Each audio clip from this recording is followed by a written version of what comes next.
মৰমৰ ছাত্ৰ ছাত্ৰীসকল এতিয়া চোৱা কুৱেশ্যন নম্বৰ 2 টোত আছিলে তলৰ জোৰকেইটাৰ সংখ্যা দুটাক ক্ৰমে শূন্যবোৰৰ সমষ্টি আৰু গুণফল হিচাপে ধৰি প্ৰত্যেকৰ ক্ষেত্ৰত একোটা দ্বিঘাত বহুপদ নিৰ্ণয় কৰা।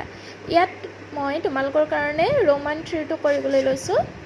ইয়াত শূন্যবোৰৰ সমষ্টি কিমান দিয়া আছে 0 আৰু গুণফল মানে পূৰণফল হৈছে √5।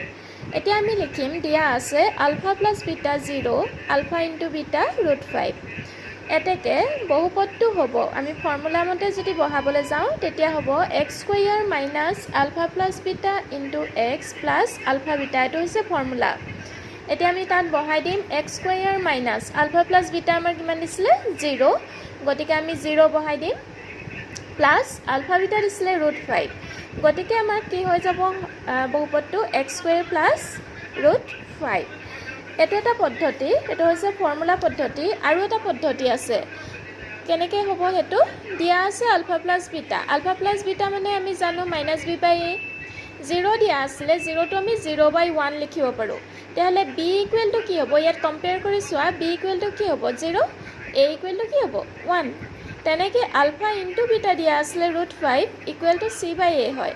√5ৰ তলত আমি 1 ডেনমিনেটৰ দিব পাৰোঁ, হৰ দিব পাৰোঁ।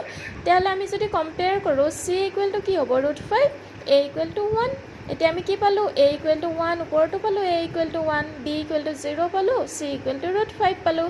এতিয়া আমাৰ আৰ্হিটো কি দ্বিঘাত বহুপদৰ ax square plus bx plus c। ইয়াত আমি a ৰ ঠাইত কি বহাই দিম 1, b ৰ ঠাইত বহাই দিম 0 আৰু c ৰ ঠাইত বহাই দিম √5।